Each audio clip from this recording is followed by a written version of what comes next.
সাইদ, ওয়াসিম, মুগ্ধ এই তিনজনকে দিয়ে আমরা স্লোগান দিচ্ছি। ওয়াসিম বাংলাদেশ জাতীয়তাবাদী ছাত্র দলের আমাদের চট্টগ্রাম কলেজের আমাদের কনভেনিং কমিটির সদস্য। বাকি দুজনকে জীবনী নিয়ে বাংলাদেশের পাঠ্যপুস্তকগুলোতে আগামী বছর থেকে তাদের জীবনী পড়ানো হবে বা তাদের যে ত্যাগ সেটি দেওয়া হবে, কিন্তু ওয়াসিমের জীবনীটি সেখানে স্কিপ করা হয়েছে। এতে করে নতুন কোনো বৈষম্য তৈরি হচ্ছে কিনা, অথবা ওয়াসিম একটি রাজনৈতিক দলের কর্মী হওয়ার কারণে তার নামটি বাদ যাচ্ছে কিনা। যারা জুলাই এবং আগস্টে হত্যাকাণ্ডের শিকার হয়েছে তাদের পরিবার বা আত্মীয় স্বজনকে যে সরকারের পক্ষ থেকে যে ধরনের তদারকি করা দরকার অথবা ক্ষতিপূরণ দেওয়া দরকার সেটি কিন্তু একদমই হয়নি। জুলাই এবং আগস্টে আপনারা সবাই জানেন যে বাংলাদেশ জাতীয়তাবাদী ছাত্র দলের 100-রও অধিক আমাদের ছাত্র দলের নেতাকর্মী জুলাই এবং আগস্টে শহীদ হয়েছেন। এই জুলাই এবং আগস্টের আগে যে একটি প্যাসিবাদ কায়েম হয়েছিল, সেই প্যাসিবাদ আসলে কতটা গভীর ছিল, কতটা শক্ত ছিল, সেটির বিষয়ে আমি ছোট করে দুইটি উদাহরণ দিচ্ছি। এখানে আমাদের মঞ্চে দুইজন সম্মানিত ব্যক্তি যারা বসে আছেন, আমাদের বিএনপির স্থায়ী কমিটির অন্যতম সদস্য জনাব সালাউদ্দিন আহমেদ 2015 সালের 10 মার্চ আপনারা জানেন একটি গণতান্ত্রিক আন্দোলনকে কেন্দ্র করে খুনি হাসিনা সরকার ওনাকে ঢাকার উত্তরা থেকে একটি বাসা থেকে তুলে নিয়ে গিয়েছিলেন এবং 63 দিন ওনাকে গুম করে রাখা হয়েছিল। বাংলাদেশ জাতীয়তাবাদী দল এবং বিএনপির হাজার হাজার নেতাকর্মীকে আসলে গুম করা হয়েছিল, যাদেরকে আমরা আসলে ফেরত পাইনি, কিন্তু উনি ফেরত এসেছেন। আরেকটি বিষয়, যেটি এখানে আরেকজন সম্মানিত অতিথি বসে আছেন ডাক্তার শহীদুল আলম, 2018 সালে আমরা সবাই, আমি নিজে নিরাপদ সড়ক আন্দোলনে অংশগ্রহণ করেছি।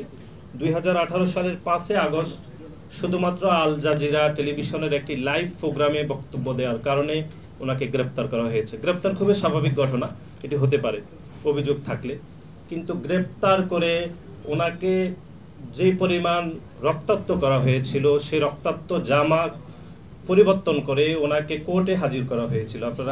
আমরা কেউ কিন্তু ভুলে যাইনি। সেরকম প্যাসিবাদ আসলে বাংলাদেশে কায়েম হয়েছিল এবং সেই প্যাসিবাদ বিলুপ্ত হয়েছিল 5 আগস্টের ছাত্র জনতার গণ অভ্যুত্থানের মাধ্যমে। আমরা যেটি লক্ষ্য করলাম সেটি হচ্ছে, আমি কিছুদিন আগে বাংলাদেশের ঝিনাইদহ জেলার শোলকুপাতে গিয়েছিলাম। সেখানে আমাদের সাংগঠনিক কাজে আমরা যতগুলো জেলায় যাচ্ছি সেখানে যারা জুলাই এবং আগস্টে যারা শহীদ হয়েছেন তাদের কবর জিয়ারত করার আমরা চেষ্টা করছিলাম। সেখানে আমরা একজনের বাড়িতে গিয়েছিলাম এই 15 দিন আগে। ওনার নাম হচ্ছে মেহেদি হাসান তমাল।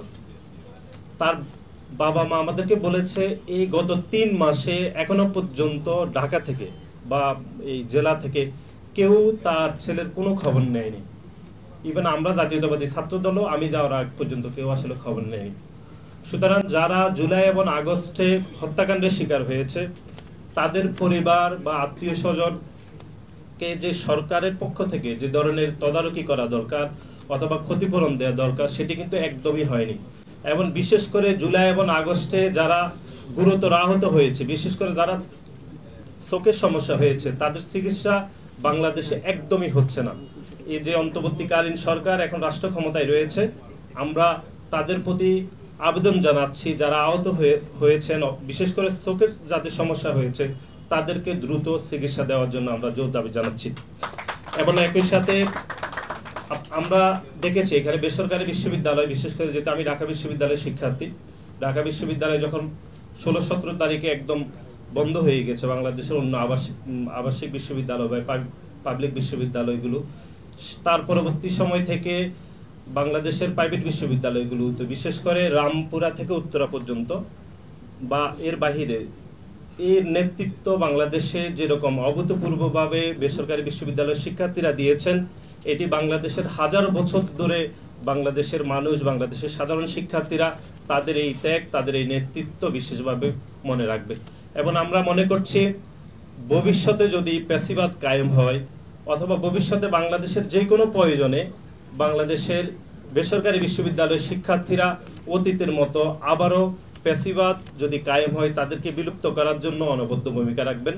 এবং পরিশেষে আমি বাংলাদেশ জাতীয়তাবাদী দলের ভারপ্রাপ্ত চেয়ারম্যান জনাব তারেক রহমান এই আন্দোলনে আপনারা জানেন ভূমিকা রেখেছিলেন, কিন্তু আমাদের দলের পক্ষ থেকে বা আমাদের পক্ষ থেকে আমরা কিন্তু কোনো ক্রেডিট অথবা আমরা অবদানের কথা আমাদের দলের পক্ষ থেকে বলা হয়নি। কিন্তু একটি বিষয়ে আপনাদেরকে স্মরণ করে দিতে চাই, সেটি হচ্ছে জুলাই এবং আগস্টে যতজন ছাত্র জনতা হত্যাকাণ্ডের শিকার হয়েছে তার মধ্যে একটি ট্র্যাক হচ্ছে, সেটি হচ্ছে যেমন সাইদ, ওয়াসিম, মুগ্ধ, এই তিনজনকে দিয়ে আমরা স্লোগান দিচ্ছি। কিন্তু আপনারা দেখেছেন যে ওয়াসিম বাংলাদেশ জাতীয়তাবাদী ছাত্র দলের আমাদের চট্টগ্রাম কলেজের আমাদের কনভেনিং কমিটির সদস্য। বাকি দুইজনকে দিয়ে বা দুইজনকে জীবনে নিয়ে বাংলাদেশের পাঠ্যপুস্তকগুলোতে আগামী বছর থেকে তাদের জীবনী পড়ানো হবে বা তাদের যে ত্যাগ সেটি দেওয়া হবে, কিন্তু ওয়াসিমের জীবনীটি সেখানে স্কিপ করা হয়েছে।